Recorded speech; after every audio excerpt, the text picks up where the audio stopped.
When you buy a car, they're very expensive, and you have to keep up on your maintenance if you would like your car to last. But there are some ways to save money when you want to keep up on your maintenance. One would be changing your own oil. To do so, all you would have to do is make sure that you get the proper oil that is made for that particular car.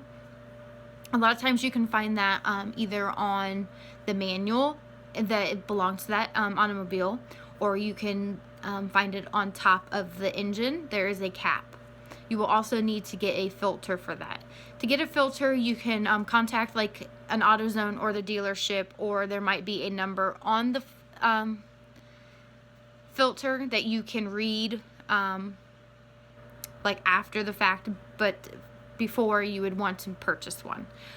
Also, you're going to need to get the proper oil. So you can go to Walmart, Advance Auto, you can go to any auto parts store to get those. So then you're going to need to be able to remove the filter. There is a tool. It's round, has a little handle. It's actually called a filter wrench, I believe. You would put that underneath the filter when you take it off. You're going to need an oil pan drain, so when you unplug it, it'll drain.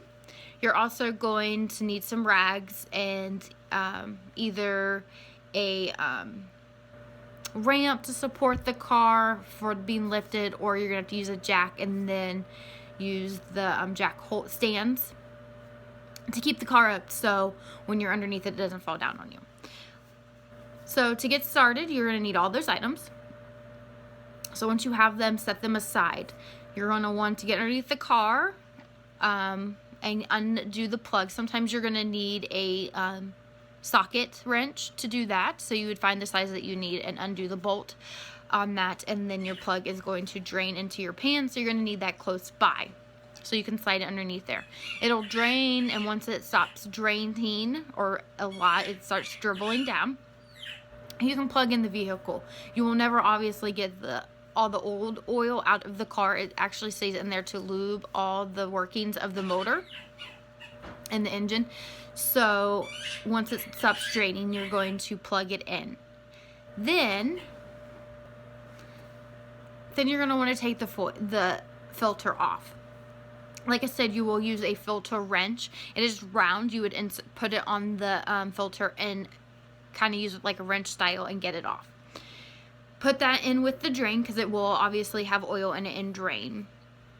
Now that your plug is in, you will take some of the old oil and rim around the top of the new filter, so it like adheres back on, so that it doesn't leak or dry rot and start leaking before it's time.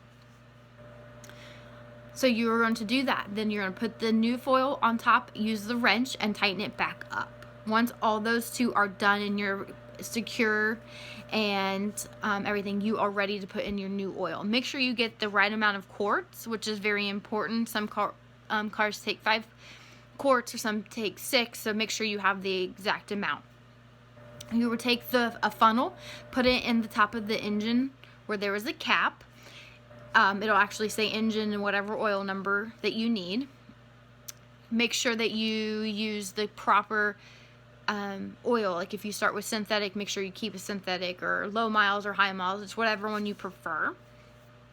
And you get the right weight. So then you put the new oil into the top of that, all of it. Then you'll tighten it up.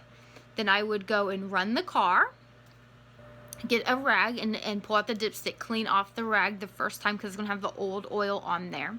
Stick it back in with the car running. It's not going to hurt anything because the engine's already closed up. It's a different section of the motor. Put it back in there, pull it out, and make sure that the levels are correct, because you don't want too much or you don't want too less. That could be harmful for your automobile. Once you do that, you can turn the car off, put the hood down, lower your car, take your jack stands out, and then your car is ready to go another 3,000 to 5,000 miles, whatever your preference is, or however the car is designed. A lot of them will have an oil light. So at that point, you will need to change it, and it's easy. It'll cost you probably $20 to $40 a car and it takes about 30 minutes versus if you take it into a dealership, it's going to obviously be like double that amount. So hopefully this was helpful, and you'll be able to change your own oil and save some money every 3,000 to 5,000 miles on your car.